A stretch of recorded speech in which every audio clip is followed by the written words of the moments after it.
Hello everyone, আসসালামু আলাইকুম। প্রাণপ্রিয় আপুরা, কেমন আছো সবাই? আশা করি ভালো আছো। আলহামদুলিল্লাহ, তোমাদের দোয়ায় আমরা অনেক ভালো আছি। তো চলে আসলাম তোমাদের সাথে শেয়ার করার জন্য নতুন একটা ভিডিও। তো আজকে দেখতে থাকো। কাজের লোক নিয়ে আসা হয়, তো মেয়েকে সকালে উঠে খাইয়ে দিয়ে ওর বাবার সাথে স্কুলে পাঠিয়ে দিয়েছি। আর এদিকটায় আমি প্রথমে মাছটা বের করে নিব যেন বরফটা ছাড়িয়ে যায়, আর তারপর আমি ঘর গুছানোর কাজে চলে যাব। তো তোমাদের সাথে কিন্তু আমার অনেক ভালো লাগে সময় পার করতে, আর তোমাদের সাথে যখন কথা বলি তোমার সাথে আমার মানে সকাল থেকে সারা দিন কি কাজ করা হয় যাই হয় আমি তাই কিন্তু তোমাদের সাথে শেয়ার করি। তো এদিকটায় সোফার কুশনগুলো একদমই ঠিক থাকে না। স্কুল থেকে এসেই দেখা যাবে এই সোফার মধ্যে বসবে আর মোবাইল দেখবে আর এলোমেলো করে ফেলবে। যেহেতু ছোট বাচ্চা, দুজনে ছোট, ওরা দুজনেই মানে খেলাধুলা করে আর নষ্ট করে ফেলে। এখন গুছাবো, কিছুক্ষণ পরে এলোমেলো করে ফেলবে। তো স্কুলে যাওয়ার সময় যে মেয়েকে এখানে রেডি করিয়েছি, তো সেগুলো এখন একটু রেখে দিচ্ছি। আর দেখুন এই যে এই রুমটা কত এলোমেলো, মেয়েরা খেলাধুলা করেছে কালকে আর গুছাইনি। শরীরটা ভালো না, এর জন্য আজকে ভাবছি যে আজকে গুছাই ফেলি। তো আপনাদের সাথে অগোছালোগুলো একটু শেয়ার করলাম। আর এদিকটা আমি অফ ক্যামেরায় ভাত বসিয়ে দিয়েছি, আর কালকের চচ্চড়ি ছিল সেটা এখন গরম করে নিব। ভাতটা মারগেলা দিয়ে দিয়েছি। তো লাইনের গ্যাস, যেহেতু গ্যাস চলে গিয়েছে, অল্প গ্যাস আছে, এই এতটুকুতে আমি ভাত রান্না হয়ে গিয়েছে। এখন মাছটা গরম করে রেখে দিয়ে আমি ঘরটা ঝাড় দিয়ে নিচ্ছি। পরে দেখা যায় ওর বাবা তরকারি নিয়ে আসলে তখন আমি সিলিন্ডারে মাছটা ই মানে তরকারিটা আরেক রান্না করে নিব। এর জন্য ঘরটা আগে ক্লিন করে নিচ্ছি। আর মেয়েদের হচ্ছে প্রশান্তির জায়গা আর শান্তির জায়গা হচ্ছে তাদের ঘরটা পরিপাটি থাকলে অনেকটা আমার অনেক ভালো লাগে আর অন্য কাজগুলো করতেও শান্তি লাগে। তো এদিকটায় আবার ছোট মেয়েটা ল্যাপটপ দেখতেছিল, ওর বাবা যেহেতু বাসায় নাই, আর বড় মেয়েকে নিয়ে স্কুলে গেছে। এই সুযোগে মেয়ে বলতেছে যে আম্মু আমি ল্যাপটপ দেখি। বললাম যে আচ্ছা দেখো। যেহেতু যে দেখতেছে আর আমি এদিকটায় তাড়াহুড়া করে আমি ঘরটা গুছিয়ে ফেলেছি। আর কিছুক্ষণ পরে আবার ওর বোন আসলে ওর সাথে মিলে অগোছালো করে ফেলবে। তো আজকে ভাবছি যে রান্নাঘরটা আমি ডিপ ক্লিন করব। অনেক দিন যাবৎ ভাবতেছি যে রান্নাঘরটা পরিষ্কার করব, করা হয় না, অসুস্থ যেহেতু, এর জন্য করি নেই। ওর বাবা বলতেছে যে তুমি অসুস্থ, তারপরে এগুলো পানি ধরতেছো কেন, এত ঠান্ডা লেগেছে। কণ্ঠটাও কিন্তু আমার অন্যরকম চেঞ্জ। তো পরিষ্কার করার পর আমি প্লেটগুলো এখন রেখে দিচ্ছি।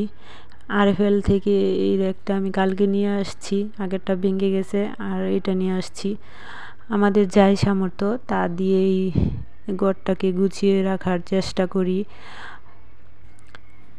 তো এটা নিয়ে আসার পর আমি প্লেটগুলা এখানে রেখে দিচ্ছি। এই পাশটা আগে পরিষ্কার করে প্লেটগুলো রেখে তারপরে চুলার পাশটায় পরিষ্কার করব। আর সব প্লেট হাঁড়ি পাতিল যে দেখেছিলেন সবগুলো কিন্তু আমি পরিষ্কার করে নিয়েছি। তো এই র্যাকটা কেমন হয়েছে অবশ্যই কমেন্ট করে জানাবেন। আর এই পর্যন্ত চলে এসেছি, প্রিয় ভাই ও আপুরা যে যেখান থেকে দেখতেছেন অবশ্যই একটা লাইক দিয়ে পুরো ভিডিওটা কন্টিনিউ করবেন। আর ওয়াচ টাইম দিবেন। একদমই ভিউ, লাইক, কমেন্ট সব কিছুই কম আসে। তো যে ভিডিও আপলোড করি আর ভাবি যে ইচ্ছে করে না ভিডিও আপলোড করতে, তারপর আপুদের সাথে যখন কথা বলি বা আপুদের ভিডিও দেখি তখন অনেক ভালো লাগে। এর জন্য আবার ভিডিও আপলোড করা হয়। এত কষ্টের পরও যদি কোনো ভিউ, লাইক, কমেন্ট না আসে তাহলে কিন্তু মনটা একেবারেই ভেঙে যায়। তো চুলার নিচে আমি এরকম করে দেওয়ার জন্য চুলার নিচে দেওয়ার জন্য এরকম করে কাঠের উপরে আমি কিছু কাগজ পেঁচিয়ে কষ্টিপ দিয়ে পেঁচিয়ে নিয়েছি। তাহলে দেখা যায় যে চুলার নিচে হাত দিয়ে মোছা যায়, ওছা থাকে, মুছতে পারি সহজে। আর ওই কাঠের টুকরাটা না দিলে দেখা যায় যে হাত দিয়ে মোছা যায় না, চুলার নিচটা ময়লা হয়ে থাকে। তো রান্নাঘরটা ডিপ ক্লিন করার পর পুরো ফাইনাল লুকটা আপনাদের দেখিয়ে দিলাম। তো রান্নাঘরটা পরিষ্কার করার পর আমি চলে আসলাম এই টাইমটায় ছাদে ফুল ফুটে ফুলগুলা। তো না আসলে একদমই ভালো লাগে না, প্রতিদিনে আসি কিন্তু আপনাদের সাথে শেয়ার করা হয় না। ভাবছি যে আজকে আপনাদের সাথে শেয়ার করি ফুলগুলো। এখানে হলুদ, ম্যাজেন্ডা, মিষ্টি কালার, দেখুন একটার মধ্যে 2 কালার ফুটে আছে, তারপরে সাদা, 3-4 রকমের ফুল আছে। তো এই পাশে আরেক রকমের ফুল, মানে এই ফুলগুলো দেখলে অনেকটা ভালো লাগে আর আনন্দ লাগে যে ফুলগুলা কি সুন্দর ফুটে আছে। ফুলগুলা ছিলে কিন্তু ভালো লাগে না, হাতে বানায় না, ফুল গাছেই মানায়। তো আপনার ভাইয়া মেয়েকে স্কুল থেকে নিয়ে এসেছে আর তরকারি নিয়ে আসছে, বলছিলাম দুন্দুল নিয়ে আসতে, আর বাবা দুন্দুল নিয়ে আসছে আর কাঁচামরিচ নিয়ে আসছে। তো বোটাগুলো আমি বেছে তখন ফ্রিজে রেখে দিব, তাহলে বেশি দিন ভালো থাকে। আর বোটা সহ রেখে দিলে বোটাগুলো পচে, মরিচগুলোও পচে যায়। এর জন্য আমি সবগুলা বোটা নিয়েছি আর কিছুটা নিয়েছি ভর্তা বানাবো কাসকি মাছের, এর জন্য। তো আর চিংড়ি মাছ দিয়ে রান্না করব দুন্দুল, সেটা আপনাদের সাথে শেয়ার করব। আপনারা চাইলে আমি রান্না করি যেভাবে সেভাবে রান্না করে খেতে পারেন। আর এই বছরের প্রথম দুন্দুল খাবো আজকে। আমি শুধু একাই পছন্দ করি, ওর বাবাও পছন্দ করে না, মেয়েরাও পছন্দ করে না। তো বছরে একবার তো খেতে হয়। দুপুরে কিন্তু ওর বাবা খায়নি, শুধু গুঁড়া মাছের চচ্চড়ি দিয়ে আর ভর্তা দিয়েই খেয়েছে। আর এদিকটা আমি কাসকি মাছটা এখন ভেজে নিব।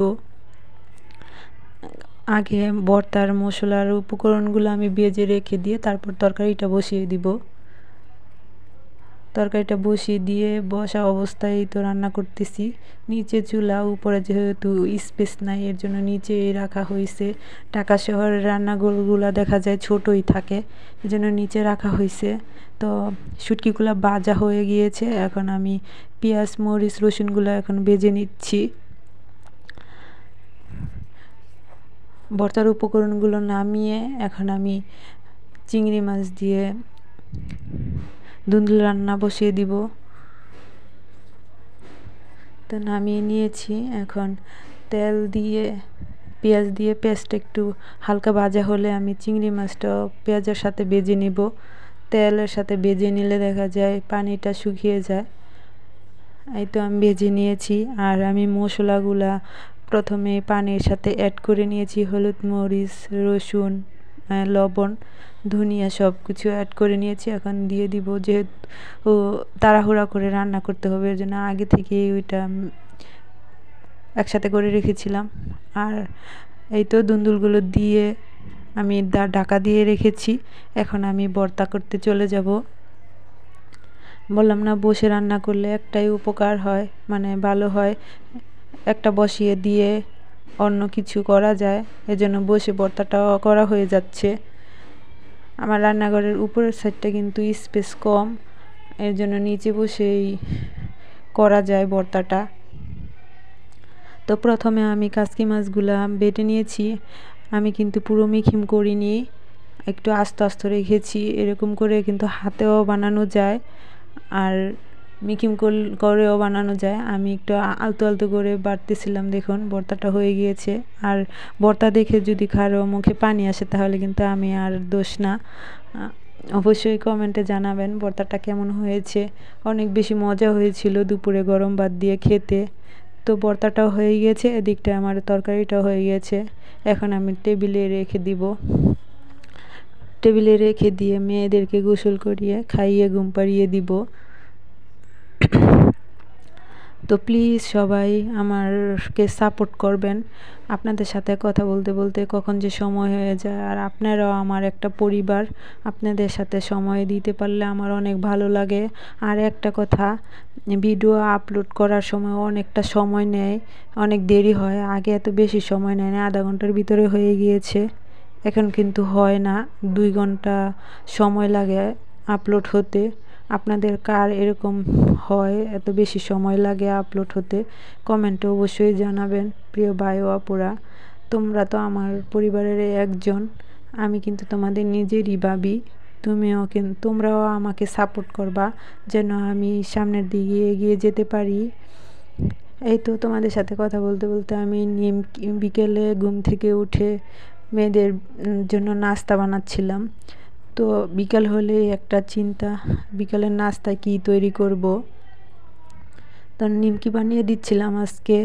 তো তো আমার ভিডিওটা যদি কোনো জায়গায় একটু ভালো লাগে তাহলে লাইক সাবস্ক্রাইব করে কাছে থেকে যেতে পারো। সবাই ভালো থাকবা। আল্লাহ হাফেজ। আসসালামু আলাইকুম।